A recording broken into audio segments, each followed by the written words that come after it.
All right, so in our next lessons, we're going to be moving from polynomial functions to rational functions.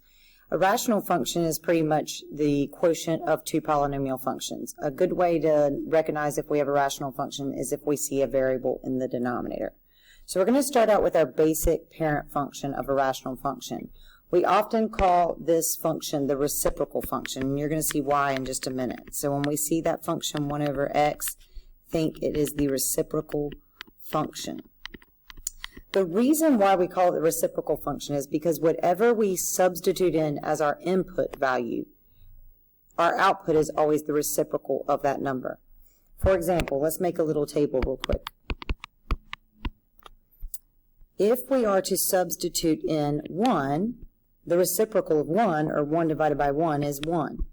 If we substitute in 2, the reciprocal of 2 is 1/2. 1 over 2 is 1/2.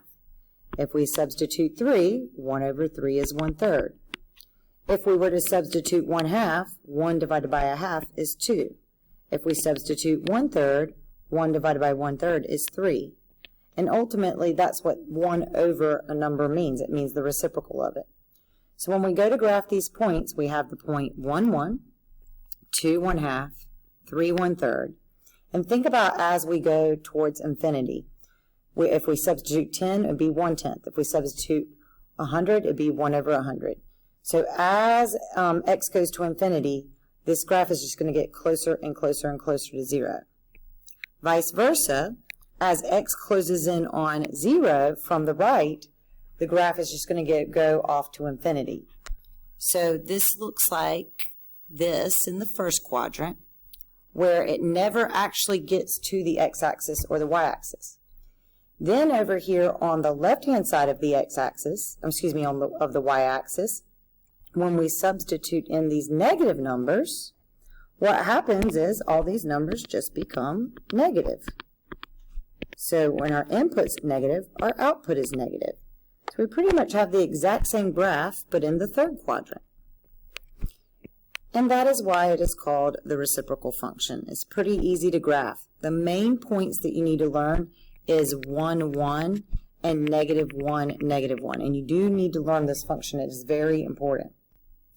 As with any function, we always want to describe the function. So things we use to describe the function are domain and range. Because this is a rational function, we always have to think about what x cannot be. We know we cannot divide by 0. So if we were to substitute 0 in for x, it would be undefined. So in this case, our domain is from -infinity to 0 in union with 0 to infinity. Pretty much it's every value other than 0. And our range is the same. Our range is from -infinity to 0 in union with 0 to infinity. We also always want to state our x-intercepts and y-intercepts. But in this case, because x cannot equal 0, we do not have an x-intercept. And we also, in this case of this parent graph, do not have a y-intercept.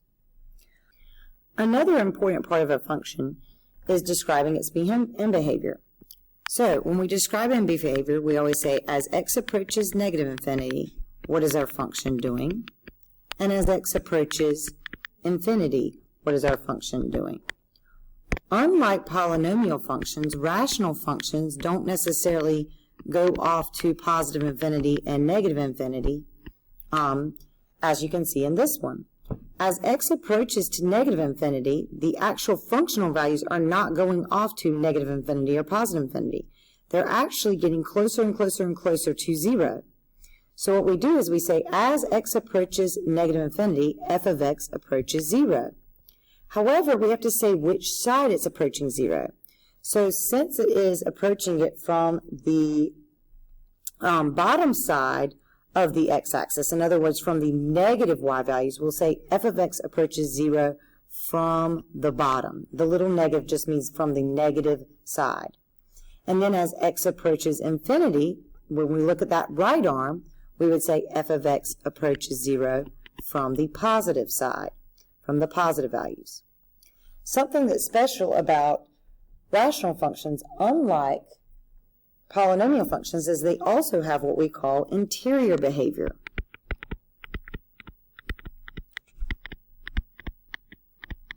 And pretty much the interior behavior, it occurs when you have a vertical asymptote. And as we can clearly see, we have a vertical asymptote at x equals 0 on this graph.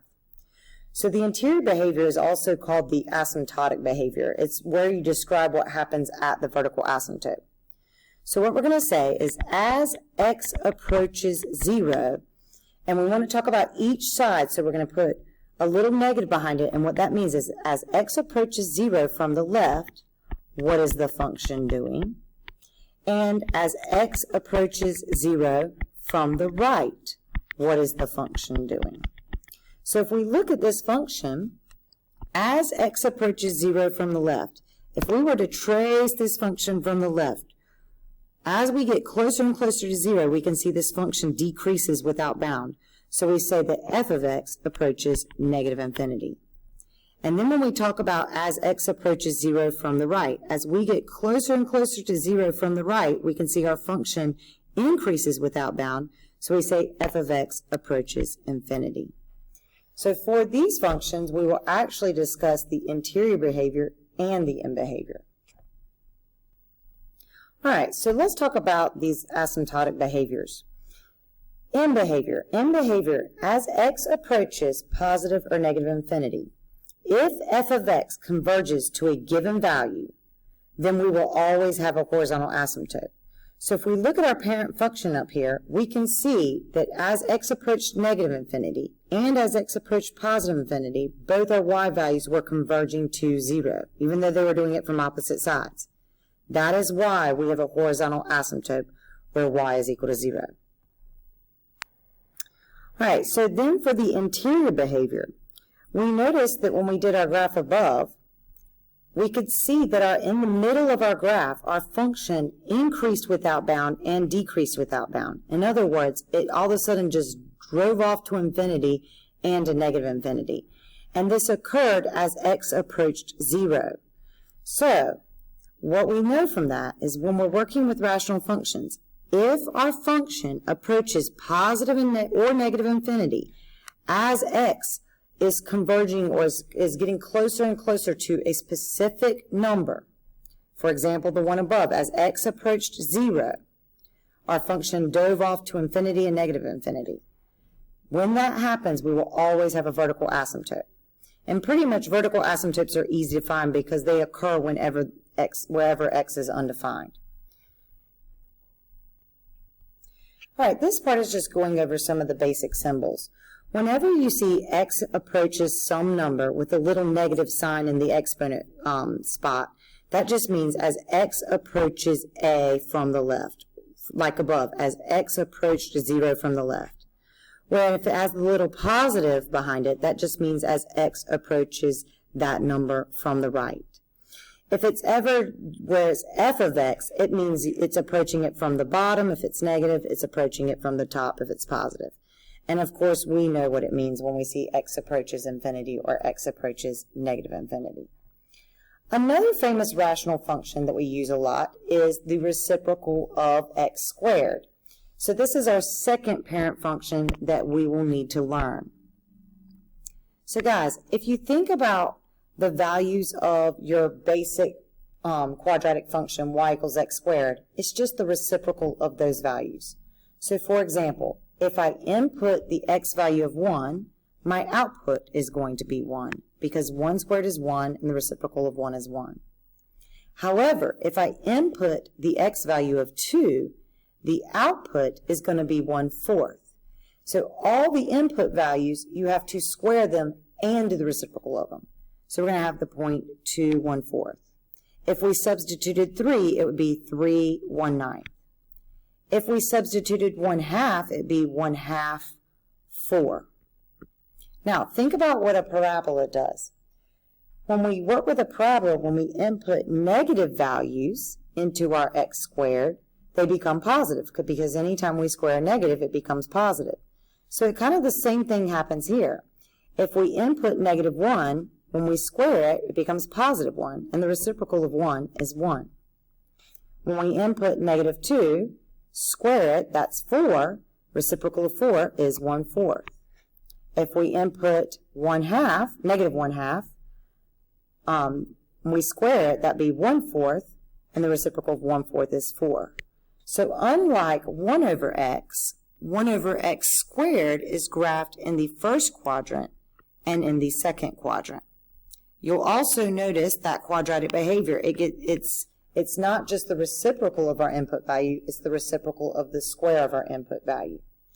As always, we always want to describe our function, so we should state the domain. Our domain is from -infinity to 0, and union with 0 to infinity. Again, x cannot equal 0. And in this case, our range is just 0 to infinity. It'll never actually get to 0, so we don't want to bracket on that. Okay, so let's talk about the interior behavior on this graph. So the interior behavior is what happens when you see the function increase without bound or decrease without bound. So we can see this vertical asymptote right here, x equals 0. That's where the function's undefined. So if we describe what's happening right there, we would say, as x approaches 0 from the left, what is the function doing? And as x approaches 0 from the right, what is the function doing? And we can see as it approaches from the left here, it's going off to positive infinity. And as it approaches also from the right over here, it is going off to positive infinity. And that is why we have a vertical asymptote. And we see a vertical asymptote created at x equals 0. So then we're going to talk about end behavior. Anytime we do end behavior, we always talk about what happens as x approaches negative infinity and as x approaches positive infinity. In this case, we can see as x approaches negative infinity, as we travel towards negative infinity forever, we can see that this function gets closer and closer to 0. It is converging to 0. But it's doing it from the positive side of 0, so we put that little plus. And as x approaches positive infinity, it does the same thing. And that's how we know we have a horizontal asymptote. Remember, a horizontal asymptote is not where the function is undefined. It's what happens at the ends of the function. If your function converges to one specific number, as you go to negative infinity or positive infinity, that's what creates a horizontal asymptote. It's a convergent thing. So this has a horizontal asymptote at y equals 0. All right, so now what we're going to do is we're going to work on transforming these parent graphs. This is going to take you back to Math 2 and Math 3 and understanding transformations. So if you're a little rusty on that, you may want to play around in Desmos a little bit and just see what happens when you add or subtract in the denominator, or add and subtract outside the function, or multiply the function. Just recall some things we know about transformations of functions. A, because it's actually in the numerator and not in the denominator with x, it's considered an outside multiplier. So that will control the vertical stretch or shrink of the graph.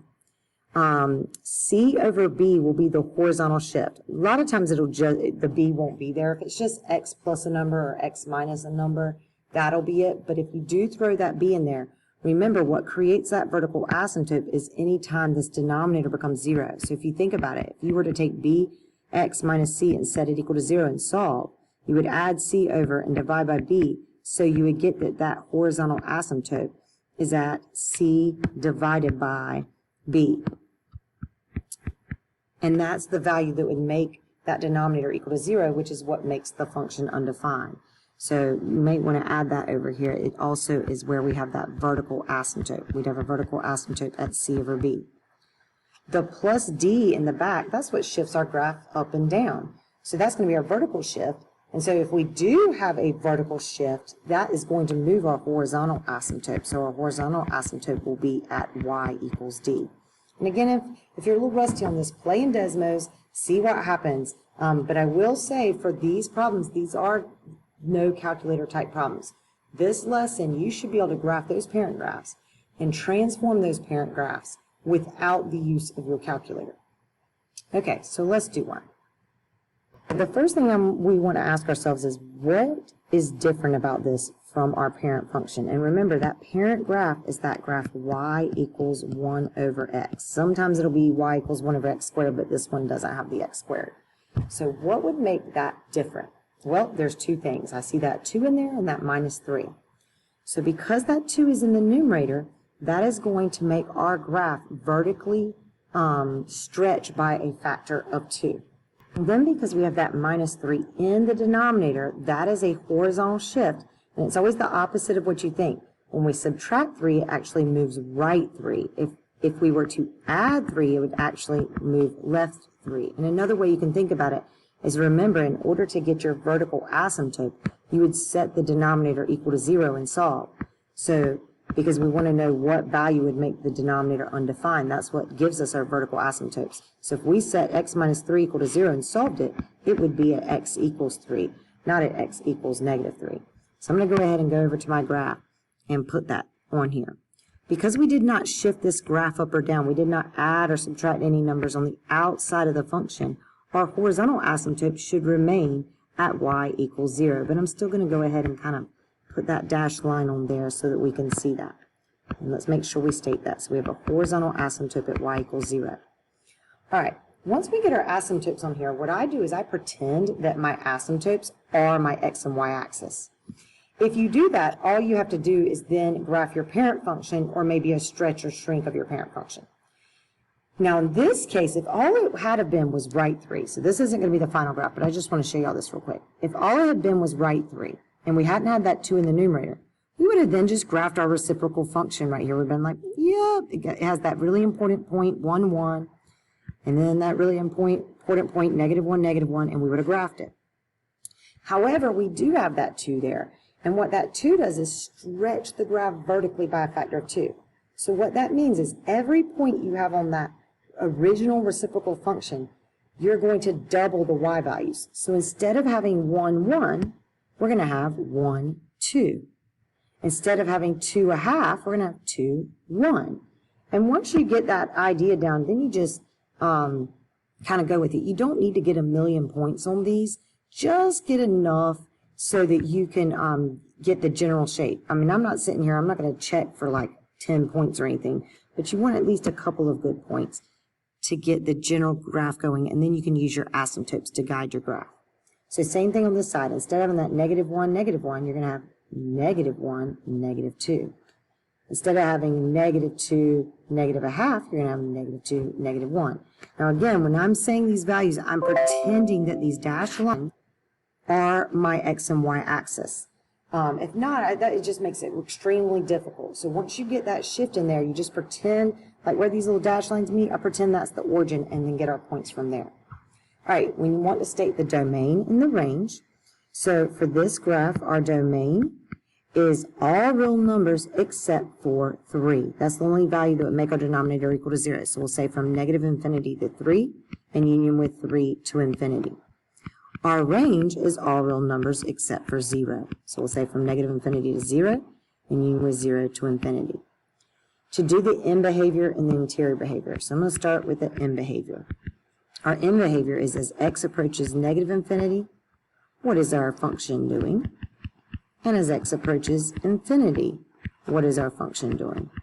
Well, remember your end behavior should always match your horizontal asymptote. So as x approaches -infinity, our function gets closer and closer and closer to 0, but from the bottom side. So we say from the negative side. And as x approaches infinity, our function gets closer and closer to 0, but from the positive side. For our interior behavior should always match our vertical asymptote. So as x approaches 3 from the left, what is our function doing? And as x approaches 3 from the right, what is the function doing? So if we look at x approaches 3 from the left side, from the negative side of 3, we can see the function decreases without bound, so it's going to -infinity. And as x gets closer and closer to 3 from the right over here, we can see that it's going to positive infinity. Okay, so why don't y'all try the next one? See what at least try to get your transformations picked out and the asymptote set up. Pause the video, start it back in. All right, so in this case, we're going to go left 1, so that vertical asymptote from our parent graph being at x equals 0 is now going to be at x equals -1. We're also shifting this graph down 2, so instead of having a horizontal asymptote at y equals 0, it's going to be at y equals -2. Now, we're going to pretend that these dashed lines are our x-axis and our y-axis. And we're going to graph our parent graph, except for this time we have to stretch it by a factor of 3, and we have to flip it over. So instead of it being like, and I'm going to erase this in just a second, but instead of it being up here and down here, it's going to be on the opposite side. And we're going to do 3 times the y values of that parent graph. So our parent graph would originally have the point 1, 1. And again, I'm doing this from these pretend x-axis. That would be where it was. But now we're going to stretch it by a factor of 3. So it would be at 1, 3. But we're also going to reflect it. We're going to flip it over. So instead of it being up here, it's going to be down here. From this dashed line, I'm going to go down 3. And I'm going to erase these. All right, so then we normally have the point 2, 1/2. But now we're going to have 2, 3/2. But we're going to go down instead of up. We'd normally have 3, 1/3. But now we're going to have 3, -1 because I'm multiplying all those range values by -3. And that's enough to get a good little sketch going. And then we're going to do the same thing on the other side. Instead of -1, -1, we're going to have -1, +3 because we're flipping it over. And then -2, +3/2, and then -3, +1.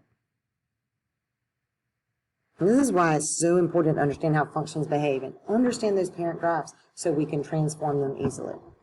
All right, so in this case, our domain is all real numbers except for -1. So that's -∞ to -1 in union with -1 to infinity. And our range is from -∞ to -2 in union with -2 to infinity. Go ahead and see if you can state the end behavior and the interior behavior. Pause the video, start it back when you finish. For our end behavior, as x approaches -∞, so as we're going this way forever and ever, our y values are closing in on -2 from the positive side. As x approaches infinity, as we go this way forever and ever, our y values are approaching -2, but from the negative side. And then our interior behavior, remember, should match that vertical asymptote. So as x approaches -1 from the left-hand side, so we're talking about as we're going up here, h of x approaches positive infinity. As it approaches it from the right-hand side, h of x approaches -infinity. All right, so we will be working on the practice tomorrow together in class.